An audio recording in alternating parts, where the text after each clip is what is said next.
Hey there, what's up? In this video, I'll give you a quick guide on how you can configure notifications in Perplexity AI.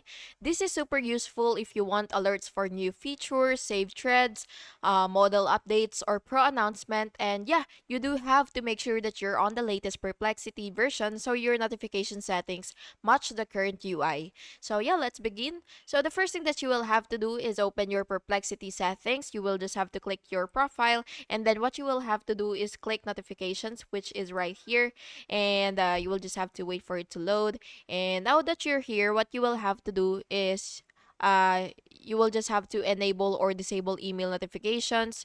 So yeah, you could disable or enable your deep research, or you could also enable your finance digest. But if you don't want to, then you can just disable any of these toggles anytime that you want. So yeah, you can just it really depends on your preferences. If you want deep research, then just toggle it on. If you don't want to, then toggle it off. So yeah, that's how you can configure your notifications in Perplexity, and it's really simple. And yeah, I hope you found this video helpful, and if you did, please make sure to like and subscribe for more videos like this. Thank you, and have an awesome day.